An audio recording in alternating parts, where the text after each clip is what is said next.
Welcome to City Talk News. I am your host, Monica Guidry, and today I am speaking with Republican candidates Dimitrious Stanley and Ibrahim. So let's get straight into this. Why the Republican Party?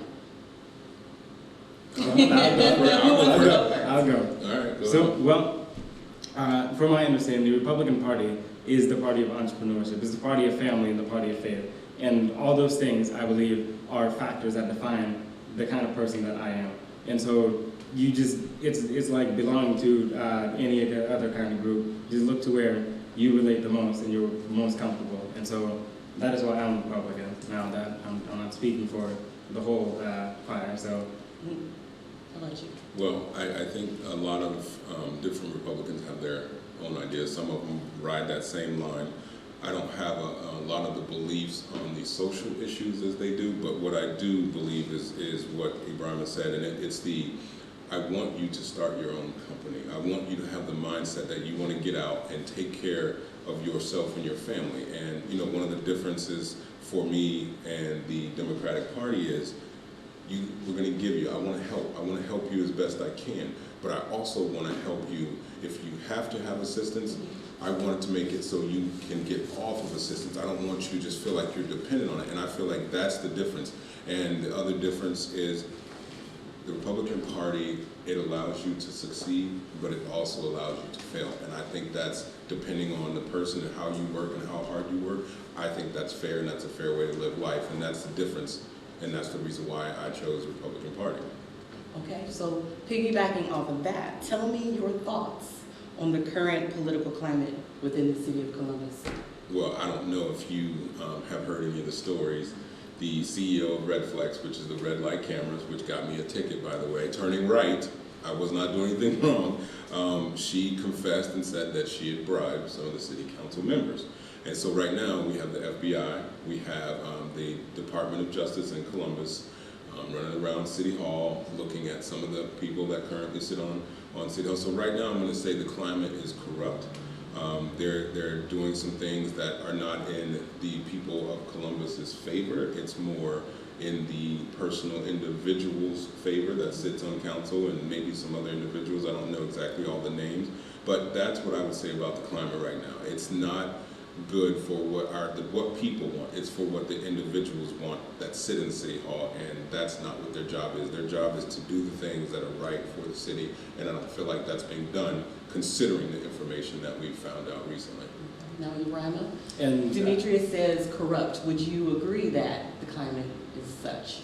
you know, I would go as simple as that, because you wouldn't be able to call it any other thing. And echoing what Dimitrious said, I believe that when you use facts, just like I was listening to NPR earlier today, and they said some of the intersections that had most of the tickets, where it was supposed to be a mechanism to make streets safer, they would have in any given year 4 accidents, and after the cameras they'd have 2, and they would say 50% decrease. Now those are distorting facts. And that's the level of excuse and trickiness that City Hall was using. And so I'm glad that the state did away with it, and feel like those that were abusing their power should be accountable for them. And when you speak about accountability, how would you say that you feel about accountability for your positions? Well, it's very high. I've put myself in a position to make decisions for other people's lives, and they're not always there to agree or disagree. And you know, for me, I base everything off of what would I do for my middle-class mother who has to retire in this city.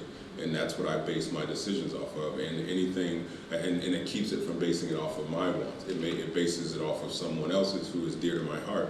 So if I'm doing it right by my middle-class mother, which is a lot of people in this city are middle class, and some are below that and that are less fortunate. But if I'm making decisions that would help my mom live, help my mom be able to retire and feel comfortable and not be taken advantage of, that's my accountability. I'm accountable to her, and if I'm helping my mother and doing things right by her, I'm doing things right by the majority of people in this city. And just echoing that, I feel the standards should always remain high.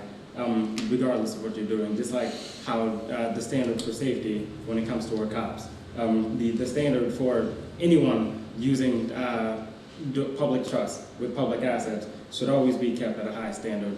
And I believe that when you are breaching the trust of people, you are morally making a misconduct that has the implications for people that you may not know. So though I am seeking public office, I always understand that the relationship that I have with people that I don't know, whether they be on the south or west side, I'm accountable to them. That I'm a public employee. And if you are working for, say, whether it's Victoria or myself, you have a level of conduct that you should be adhered to at all times. So powers should not go to people's heads. And that's what we have to make sure that we prevent at all times. Speaking of morals, the Republican Party is often known as a very religious-based party. Would you say that your religion affects the decisions that you make? Well, speaking of that, I believe in the keeping church and state separate. I live, there's a higher power that I answer to, that I will have to answer to, but I keep that separate from this world, because I don't think you should use that as a mechanism to put yourself at a higher level. You should put yourself at a higher level because you know and you live in the right way, and that is what you believe in your heart. I believe when people are pushing it onto others, there's something there that they're hiding. Either they're not confident in who they are and their abilities to do what they need to do and they want to do, or something else going on. So I believe in a higher power, absolutely, but I believe I should keep this separate. That is my personal belief, and I'm not going to push that on another individual, because, you know, in this country we have all different types, and as long as you are a good person, I don't care what you are, who you believe in, what you believe in, but if you're a good person, we can roll all day long. So I kind of keep that stuff separate. Thank you. And then that kind of same understanding, just because I believe something doesn't mean someone, my neighbor or someone down the street, should believe the same thing. That's a level of ignorance that people should not be allowed to get out of their homes if you're going to think like that. I believe that everyone knows the difference between right and wrong. And if you don't, you should be taught that. But that has nothing to do with religion. That is an instinct human thing that everyone is born with. And at times, you may be conflicted, but when it comes to at the end of the day, everyone has a conscience. And that's what it comes down to. Now, what you call that is up to you, but it's conscience, understanding between right and wrong. And just real quick, I believe something that powerful in people's lives, that should be left to mother, father, or whoever. That should be left to your home to provide that information. That is not my job as a person. My job is to make sure my city, my community has the opportunity to make a living and feed their family. It is the family's job because that's a personal thing. So I don't throw that out there like that, you know. So that's just my take on that. And when someone starts to throw that out a lot, I start to have questions. Okay, I understand. There are a lot of hot button issues, namely the marijuana law. How do you stand? What is your position on that? Well, let's start with. Give me the juicy one. I'll give you the juicy one. You can start with that. Well, I feel that whether you believe that smoking a joint or walking down the street is right or wrong is a personal prerogative. I believe in free will, and that how you translate that is up to you. But I feel like if the state is going to move towards legalization, we should keep in mind the kind of things that criminalization brings along, which is a lot of black and brown boys are in prison with unfair sentences because of that. It's tearing families apart, and it's bringing down neighborhoods. And that's the effect of criminalization of marijuana. Now, again, whether I think someone should be walking down the street with a joint, that's a personal choice. But it's the effects that it will have positively when it comes to people's lives and families and neighborhoods is what I am excited to see capitalized on. And so in November, I will vote yes on it. How about you, Julie? Absolutely. I've seen what it's done for children that have seizures, and they're 5 years old, and they've been given 22 medications since the day they were born, and seize every day, can't live a regular life, and then they use the THC for the child, and the child becomes normal, and they come off of all the other prescription man-made drugs. So I agree. I see what it's done for people with cancer, and even if they still pass, it keeps them pain-free, and it helps them have an appetite, which if you don't eat, you cannot, there's no way you're going to get better. So I see what it does there. I think there should be absolutely some rules and laws, but I'll tell you this, if you're going to legalize alcohol, which I think is the most dangerous drug out there, I would prefer marijuana long before. Because think about this. How many fights you gonna have when you're chilling? You know, you're not gonna be aggressive. You drink alcohol, people get aggressive. So yes, I am all for it. And Colorado has been able to turn it into something that is good for their economy. I think there's a lot of good. And when you take that stigma off of it, I think it takes away from there's gonna be people do wrong.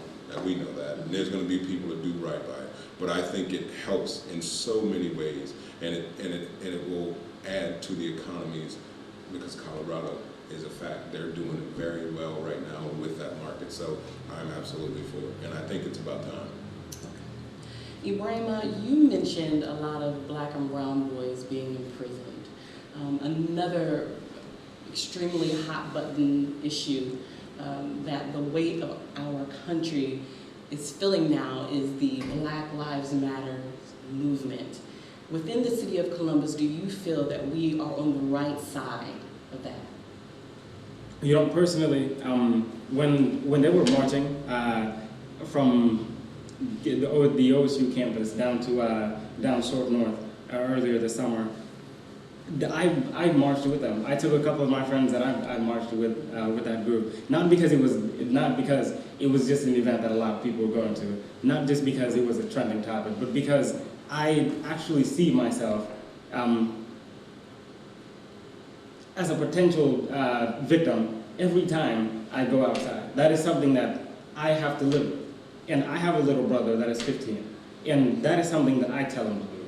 So regardless of how you feel, structures of segregation still exist in our city.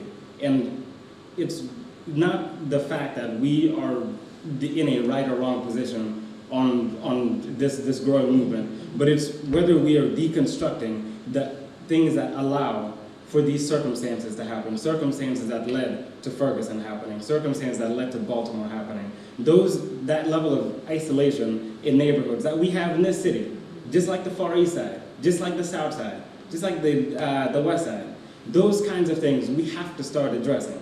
And when people's circumstances change because they are products of it, we are better for it as a city. And that is what we have to do in Columbus. And once we do it, we will be pioneers in continuing that struggle decades ago that we're fighting just that. Changing laws does not make people's lives better. It's changing realities. And that is something that we have to start addressing here in the city. How will we change the realities? By investing in the neighborhoods that have not seen investment. I've seen a lot of people, whether it be incumbents or one of the mayoral candidates, continue to say, I want to share the prosperity that the city has to offer. I've been up and down the West Side. I live on the Far East Side. They have not seen that prosperity that he speaks of. And that leads to potential problems. So my thing is always, preventative action is better than responsive action. And once we start deconstructing the level of segregation and isolation that are in some of our neighborhoods that look third world almost, once we start investing in families, we will see a better city, because we're only as strong as a neighborhood and we're only as weak as a neighborhood. And I mean, people on the South Side are just as good as those downtown. So I feel like if you're a city, you have to invest in everyone. And to come this November, hopefully me and Dimitrious will bring that level of common sense to City Hall. What would you say about that issue? Well, first and foremost, are we on the right side of Black Lives Matter in Columbus? I can't say we're on the right or the wrong side. I don't know that at the moment because we haven't had some of the issues that Ferguson and Baltimore have had. But what I do know, and I know this city, I've been in this city for almost 30-something years, and we are one of the most segregated, connected cities in this country. You go out east, it's black. You go out west, it's Hispanic. You go up north, it's white. I mean, it's very segregated. And when you asked about what are one of the things I want to do, one of the main things I want to do, because until this happens, and you can't really accomplish a lot as a whole, as a city. One of my number one goals is, I know black people want to be amongst black people, white people want to be amongst whites, Hispanics want to be amongst Hispanics, but we can all come together spiritually and mentally and connect ourselves in a way that we know we're more powerful as a group than we are as just the black group or just the Hispanic group or just the white group. That's one of the first things, because my life I've been in all walks of life, and I'm around a lot of different cultures and a lot of different people. And so I understand there are some white people that are more black than some black people. You know what I'm saying? There are some black people that are more white than some white people. So, but once we really get a feeling and an understanding about that and come together spiritually and mentally and understand that we can be in our what we're around, what's like us, but at the same time, we have to understand we're still a group and we're still a city that we need everyone to work. That's one of the first vibes I want to get out there right off the bat. And then as far as, Black Lives Matter, absolutely, I think there needs to be more education done. One of the things I learned, and this is just a small piece of what I learned, because one of the big issues is with the cops, the city. I went to Hague and I do some training and stuff over there with some of the police, and I got a chance to sit down and talk to them about what they think about how they're being presented in the media today. Well, I think education, because one of the things he said to me, I bet you didn't know this, because I didn't know this. He said, if you put your hands up, okay, to us we think, all right, I'm submitting, I'm done, whatever. To a cop thinks he's still trained that you're still a major threat. That you're just telling them, I don't have a weapon, but you can still grab me, you can still hurt me. They're trained that way. But we think, oh, he's attacking me and he's being harsh with me and my arms are up. But they're still trained a different way. So the public needs to know this stuff. And 30 feet away, okay, they're still trained. Even though I think you're over by this door and you're not a threat, they're trained to say, hey, you're still a threat to me. By the time I unholster my gun to put it on you, you still can harm me. So we have to understand how they're trained, first and foremost. And then, secondly, young black kids, I talk to them, I go to schools around the city and I talk to them, and I got this one young 16-year-old kid, and I said, so if you think, there's a problem in the police force, why don't you try to become a police so you can help change the environment? And he said to me, well, why would I go to a place where they already don't respect me? And so one of the major pieces that we have to pull together so that we don't have some of the instances that we do is police have to understand to a young black man or a black man, it's about respect. But to a cop, it's about doing his job. And then teaching them that, okay, this is still a threat. So even though you have your hands up, it's a threat. So there's a lot of things that I think we have to do to make sure everybody is on the right side. And Black Lives Matter, All Lives Matter, that whole piece, it's a very interesting dynamic because I think it comes down to education. And until we make sure all of our kids have not only an education to go to college, which is only 30% of America, and 70% doesn't go to college, until we make sure this group here can make a living and feed their families, we're going to always have crime. Any politician, which I don't consider myself one, any politician that tells you, I'm going to fix crime, I'm going to fix drug use, I'm going to fix all that, they're lying to you. They're telling you what you want to hear, because until you start investing in our city schools, you're not going to change any of that stuff. And that's where until we get that moment to happen, that's the only way we're going to make it so that this city stays together and people are fighting less. We're not going to get rid of crime, but you bring it down because you educate people the right way on every aspect. And I don't think that's being done. Thank you so much, Dimitrious. You're welcome. Thank you so much, Ibrahim. Thank you. We're going to take a moment, a quick break, and we'll be right back right after this.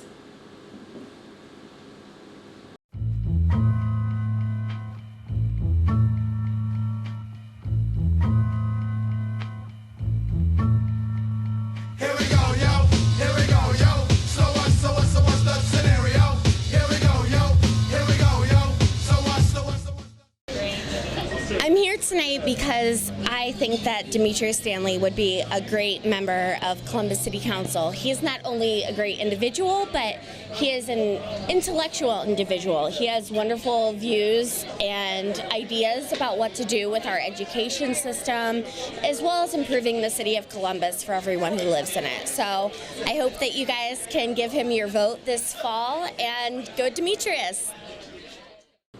Welcome back to City Talk News. I'm your host, Monica Guidry, here with Republican candidate Dimitrious Stanley. So, Dimitrious, can you tell me how your life experiences have prepared you for this position for City Council? Well, I had the ability to perform at a high level. A lot of people mostly know me through football and stuff like that. So I think through that experience and then the length of time I got to play the sport, and I got to live with people from all walks of life, and we had to put it together for one common goal. And it was short-term goals, but yet you still had to put it together. You think about a football team. You have 11 on offense, 11 on defense. Well, I had my job to do. This person had their job, they had to have their job, and you had to know what everybody was doing so you're in sync. So that, as a person that understands how to work with a team, how to bring people together, I think that plays a major role why I'm where I am today and sitting in this seat talking to you. And then just becoming a leader. One thing I've learned about leadership now in the new age of people trying to be leaders, everyone's scared to say, I don't know, If I'm going to be working with you and I bring you in, I want you to be better than me. I want you to teach me some things. I may be better here, but I need you to be better than me.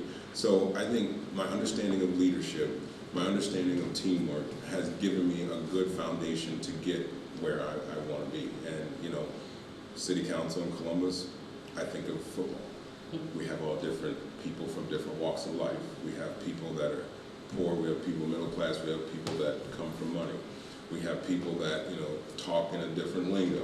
I've experienced all that, so that's going to help me with City Council, and that's what my life experience, that's why I know and understand what I can be and what I can accomplish as a City Council member. I got to witness two of the greatest coaches in the history of the game of football. John Cooper, one of the winningest coaches in college history. Jimmy Johnson, one of the winningest coaches in college history and NFL history. I got to see and understand their philosophies on how to make a team work, how to put people in the same place to accomplish that common goal. So I have a lot of experience at a very high level of what it takes to make things work. And when I look at City Council, I'm going to be with a team. I'm going to be with people that may think different than me.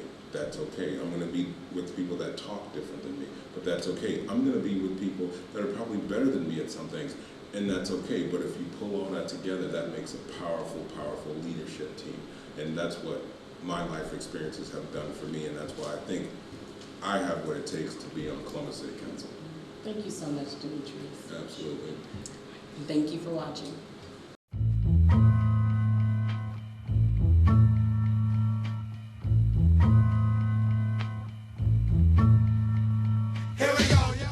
Welcome back to City Talk News. I'm your host, Monica Guidry, and I am sitting with Ibrahim, who is a candidate of the Republican Party seeking the office for City Council. Ibrahim, can you tell me also how your life experiences have prepared you for this position? Yes, I most certainly can. Well, coming from Senegal, West Africa, I've been blessed to have that narrative that not a lot of people understand here. That narrative of going through struggle, looking at opportunity, and actually going for it, and making those kind of sacrifices with my family. And having that level of ingenuity, I'm able to see the different kinds of things that people go through all the time, whether it is new Americans here, it's a growing population, that are going through the same things I am. There are families that are struggling. I've been on the West Side knocking on doors. They are going through struggles, and having that kind of exposure to people. Also, the organizing Operation Feed campaigns with the Mid-Ohio Food Bank, working with United Way. I've been able to see and also experience what people are going through in this city, and that makes me not uniquely ready, but not a lot of people are doing that, especially those that have the ability to uplift those circumstances from people. And I'm also learning leadership skills, whether I was going through the Ohio State, joining a lot of different organizations, holding a lot of leadership roles, working with the state treasurer when he was first elected, and Speaker Batchelder before he retired. I'm able to understand how policy affects people, and that at the end of the day, it's all about changing the realities and circumstances of people. And I have that level of understanding, I have that level of compassion, and I have the level of leadership experience that I've been taught with people that gave me a chance, that looked at me and said, we want to mold not a follower, but a leader.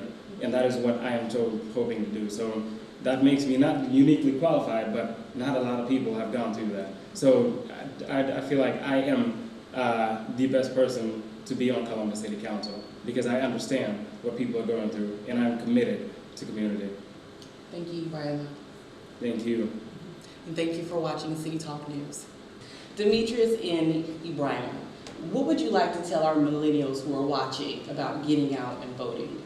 Well, one, people have died, people have fought to have this right.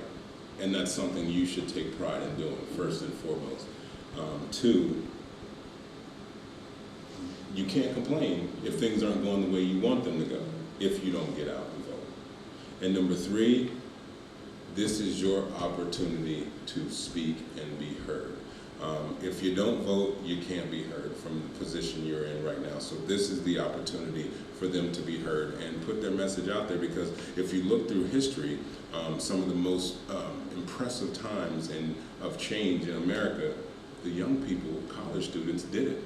And so this is their moment to shine. So take the moment, enjoy it, take advantage of your opportunity to vote, and pay homage to the people that fought and people that lost their lives for this right. That's why I say it's important to get out there. What about you, Brown? Well, just echoing what Dimitrious said, SNCC was one of the most influential groups during the Civil Rights era, and they were full of college students. They were the ones that believed in something and they went for it. So, I mean, this generation is no different. We're millennials for the sole reason of being the change makers, because the world is how we want it to be tomorrow, and it only takes work. And in a democracy, you vote, you protest, and you take initiative. So you're young, but you are not powerless. So as long as you vote, as long as you're doing something, the world keeps moving, and the world will be how you imagine it. And so that is a task for everyone. Do something. Don't be a Donald Trump and whine. Go vote. Well, you heard it here. You're young, but you're also powerful. Thank you for watching City Talk News. I'm your host, Monica Guidry, and we will see you soon.